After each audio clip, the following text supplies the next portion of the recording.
2008-এর নির্বাচনে মঈনুদ্দিন ফখরুদ্দিনের সাথে কোয়ালিশন করে শেখ হাসিনা আবারও ক্ষমতায় আসছে। আসার পরে 2024 পর্যন্ত এক টানা ক্ষমতা, কাউকে ভোট দিতে, নমিনেশন পেপার সাবমিট করতে, মানুষ আবারও আন্দোলন সংগ্রাম করেছে বৈষম্য বিরোধী। হটাও ফ্যাসিস্টকে, আমরা হটালাম। ভেবেছি এবার দুর্নীতি মুক্ত দেশ পাবো, আমরা বৈষম্য বিরোধী দেশ পাবো, চাঁদা মুক্ত দেশ পাবো, ধর্ষণ মুক্ত দেশ পাবো, খুন মুক্ত দেশ পাবো, যেখানে সাম্য, মানবিক মর্যাদা, সামাজিক ন্যায় বিচার প্রতিষ্ঠিত হবে। কিন্তু আমার প্রশ্ন, যারা জ্ঞানী, যারা মূর্খ, গভেট, গোবর মাথায়, আমি তাদের কাছে প্রশ্ন করতে চাই না। যাদের মাথার মধ্যে ঘিলু আছে, চাই সে পড়াশোনা করেন অথবা নাই করেন, জ্ঞানের জন্য পড়াশোনার দরকার নেই। কাজী নজরুল সে মাস্টার্স পাস করে নাই, কিন্তু তার কবিতার দ্বারা ডক্টরেট করা হয়। আমি জ্ঞানীদেরকে বলবো, যাদের মাথায় জ্ঞান আছে, আমি তাদেরকে প্রশ্ন করব। 2024-এর জুলাই আগস্টের বিপ্লবের পরে আমরা ভেবেছিলাম বৈষম্য দূর হবে, শান্তি পাবো, মুক্তি পাবো, চাঁদা মুক্ত দেশ, ধর্ষণ মুক্ত দেশ। কিন্তু আপনারা কি ধর্ষণ মুক্ত দেশ পেয়েছেন? চাঁদা মুক্ত দেশ পেয়েছেন? জুলুম মুক্ত দেশ পেয়েছেন? কারণটা কি? কারণটা কি? এই প্রশ্নই আমি করতে চাই। এত ইতিহাস তারা আমার দরকার ছিল না। আমি শুধু জানতে চাই, বারবার দেশ পরিবর্তন করছি, দল পরিবর্তন করেছি, নেতার পরিবর্তন করেছি, কিন্তু দুর্নীতির কেন পরিবর্তন হয় না? জুলুম অত্যাচারের কেন পরিবর্তন হয় না? সমাজের মধ্যে কেন ন্যায় প্রতিষ্ঠিত হয় না? সামাজিক ন্যায় বিচার প্রতিষ্ঠিত করার জন্য আন্দোলন করেছিলাম, কিন্তু এখন দেখি আদালত বলতে কিচ্ছু নাই, ওটা দলীয়করণ। বিশ্বাস হয় না? আচ্ছা বলেন তো, সাজাপ্রাপ্ত আসামি কোর্টে হাজির হওয়া ব্যতীত খালাস দেওয়ার কোনো আইন আপনারা কেউ জানেন? হ্যাঁ, আমি বহুত ব্যারিস্টার, উকিলের সাথে আলোচনা করছি, বহুত ব্যারিস্টার, বহুত উকিলের সাথে আলোচনা করেছি। যদি কাউ সাজা হয়ে যায়, সেই ব্যক্তি কোর্টে হাজির হবে, এরপরে বিচারক বিবেচনা করবে তাকে কি করা যায়, জেলে পাঠাবে না মুক্তি দিবে, কিন্তু হাজির হওয়া জরুরি। অথচ আমি প্রশ্ন করতে চাই, আজকে 24-এর পরে আদালত এমন অনেক আসামিদেরকে খালাস দিয়েছে, মুক্তি দিয়েছে, যারা আদালতে উপস্থিত হওয়া দূরের কথা, যারা বাংলাদেশেই ছিল না। তার মানিটা কি? এটা কি আদালত? এটা কি বিচারালয়? না, দলীয়করণ হয়ে গেছে। এক দেশে দুই আইন চলতে পারে? আব্দুল্লাহর জন্য এক আইন, আব্দুর রহমানের জন্য আর এক আইন। এটা কি মগের মূল্য? এটা কোন দেশে বসবাস করতেছি? আইন তো সবার জন্য সমান হবে। কিন্তু দেখা যাচ্ছে দল করি, খুন করলেও আমি মাপ, আর দল না করলে, হাজারো অন্যায় না করলেও আপনাকে ফাঁসির রশিদে ঝুলতে হবে। এটা দেশ হতে পারে না। এটা জুলুমের দেশ, অত্যাচারের দেশ, অবিচারের দেশ। এখন আমরা কি শুনি? আগে চাঁদা দিতাম 300 টাকা, এখন চাঁদা দেই 500 টাকা। এখন চাঁদার জন্য গাড়ি ভাঙচুর করে তছনছ করে ফেলা হচ্ছে। বেবি স্ট্যান্ডে গিয়ে সমস্ত বেবিগুলি ধ্বংস করে ফেলা হচ্ছে। আজকে বিএনপির অফিস ভাড়া দিছে, অফিস ভাড়া দেওয়ার পরে ভাড়া নেওয়ার জন্য গেছে, সেই মালিককেই মেরে ফেলছে। এই বাংলাদেশের ঘটনা। বগুড়াতে আপনি দেখেছেন, মেয়ে বিবাহ করার প্রস্তাব দিয়েছে, বাবা রাজি না হওয়ার কারণে মেয়ের সামনে বাবাকে হত্যা করেছে। আপনারা ভোলায় দেখেছেন, স্বামীর কাছে চাঁদা চাইছে, স্বামী চাঁদা না দেওয়ার কারণে স্বামীকে বেঁধে রেখে স্বামীর স্বামী স্ত্রীকে ধর্ষণ করা হয়েছে। এই বাংলাদেশে বস্তুনিষ্ঠ সংবাদ পরিবেশনের কারণে সাংবাদিকদেরকে ইট দিয়ে মাথা থেতলিয়ে দেওয়া হয়েছে। এরকম কত ঘটনা বলবো, কত ঘটনা বলবো। এখনো ক্ষমতায় যাই নাই, ভয় আছে। তাতেও যদি এই অবস্থা হয়, আল্লাহ না করুক, যখন ভয় ভীতি থাকবে না, তখন দেশটা কি হবে ওই আল্লাহই ভালো জানেন, আমি জানি না। প্রিয় বাবারা, আমার পর্দালয় মা বোনেরা, আপনারা বিভিন্ন দলকে পরীক্ষা করেছেন, বিভিন্ন মার্কাকে পরীক্ষা করেছেন, কিন্তু ইসলামকে এখনো পরীক্ষা করেননি। ইসলামকে এখনো পরীক্ষা। আমি অনুরোধ করব আগামী নির্বাচনে শুধু একটা বার ইসলামকে পরীক্ষা করুন। ওরা বারবার পরীক্ষা দিয়েছে, বারবার ফেল করেছে, বারবার পরীক্ষা দিয়েছে, বারবার ফেল করেছে, বারবার, একবার দুইবার নয়। যারা বারবার ফেল করেছে তাদেরকে আর কি পরীক্ষা নেবেন? আর দরকারটাকে পরীক্ষা নেওয়ার? ওরা পরীক্ষা দিতে আসে কেন? কিন্তু ইসলাম এখনো ক্ষমতায় যায়, এখনো যায়নি। একটা বার পরীক্ষা করার জন্য সবাই রাজি আছেন ভাই? একটা বার। আমি অনুরোধ করব, দুই হাত জোর করে অনুরোধ করব, ইসলামকে একটা বার পরীক্ষা করুন। ইসলাম দুনিয়াতে ফেল করার জন্য আসে না, পাস করার জন্য আসছে। ইসলাম দুনিয়াতে ফেল করার জন্য আসে না, পাস করার জন্য ইসলাম দুনিয়াতে আসছে। ওরা শুভঙ্করের ফাঁকি দেয়, ওরা বলে রাস্তাঘাট উন্নয়ন।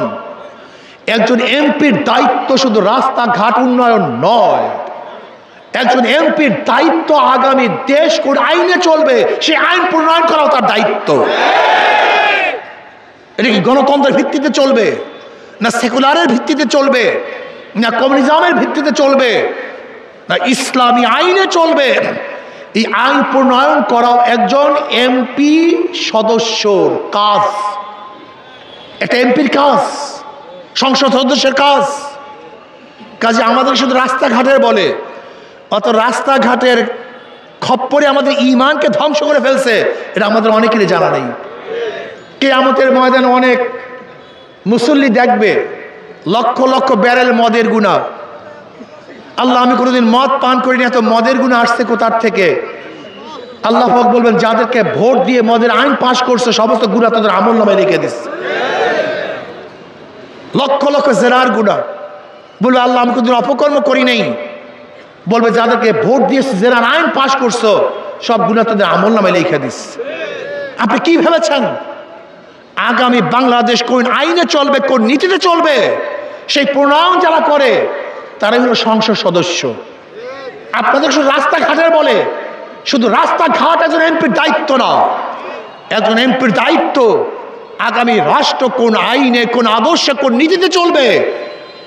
মদের আইন পাশ হবে কি হবে না, জেনার আইন পাশ হবে কি হবে না, এই মসজিদ মাদ্রাসা থাকবে কি থাকবে না, ইসলামের অস্তিত্ব থাকবে কি থাকবে না, অদূর ভবিষ্যতে দেশের অবস্থা কি হবে, এই দেশের অস্তিত্ব থাকবে কি থাকবে না, এই সব কিছু প্রণয়ন যেখানে করে সেই জায়গার নাম সংসদ। সেই সংসদে যারা যায় তারা করে সংসদ সদস্য, আর তাদেরকে যারা মনোনয়ন করেন সেই লোকগুলি আপনারা। এই লোক আপনারা।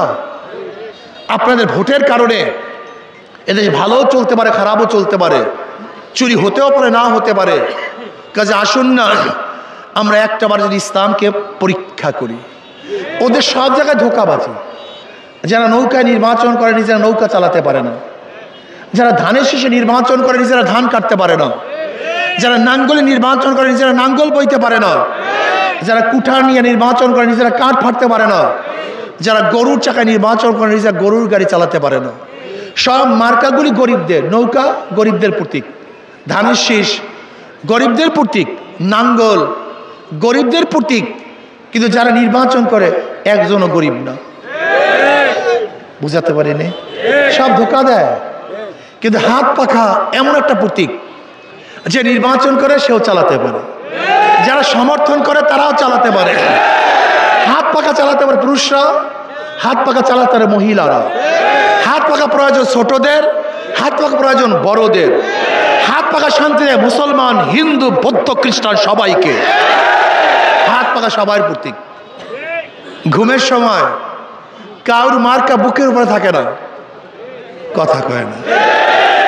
ঘুমের সময় কাউর মার্কা বুকের উপরে থাকে না। ঘুমের সময় বুকের উপর কলিজার উপরে একটা মার্কা থাকে, তার নাম হাত পাকা।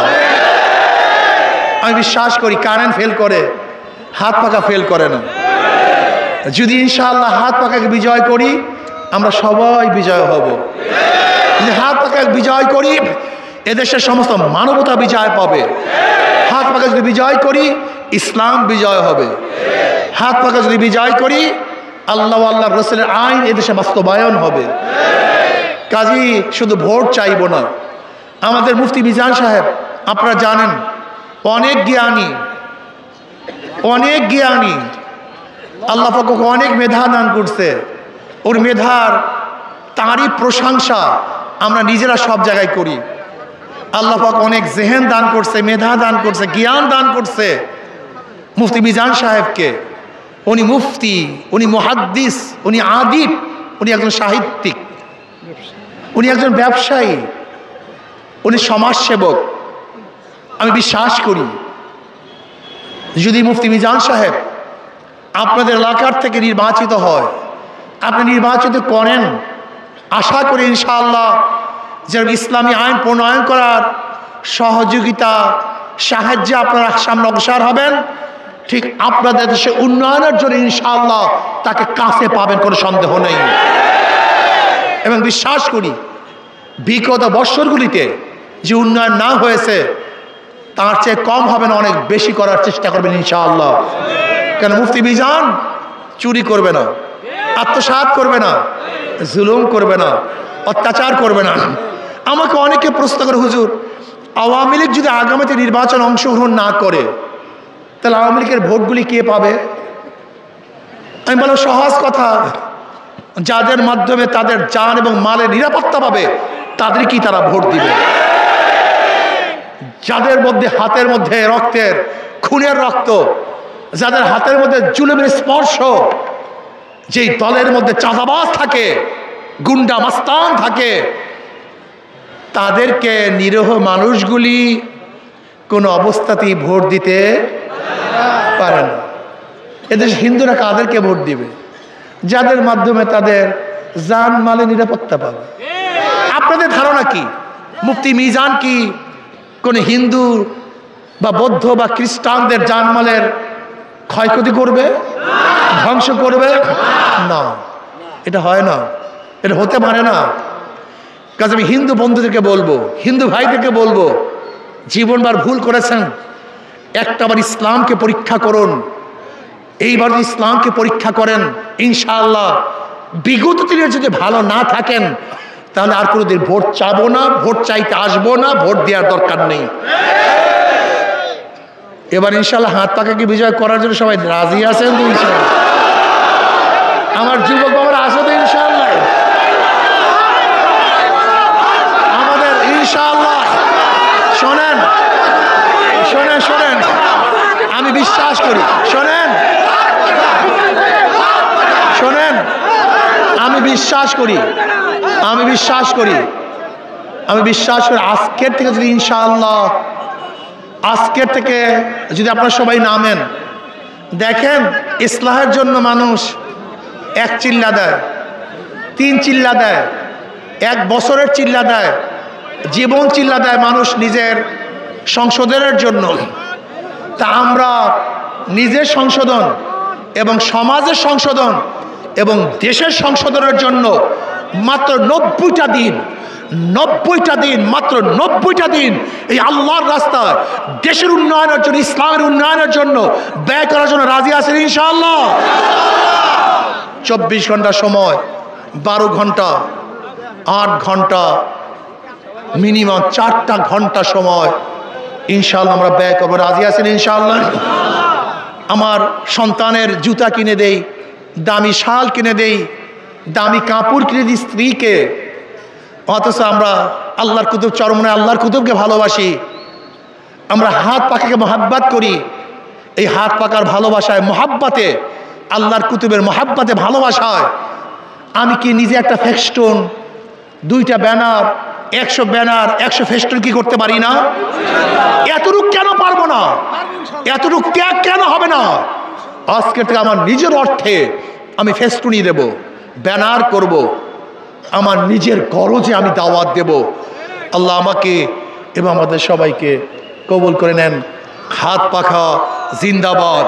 সব মার্কা দেখা শেষ, হাত পাখার বাংলাদেশ। সব মার্কা দেখা শেষ, হাত পাখার বাংলাদেশ। সব মার্কা দেখা শেষ, হাত পাখার। আল্লাহ আমাকে এবং আমাদের সবাইকে কবুল করে নেন।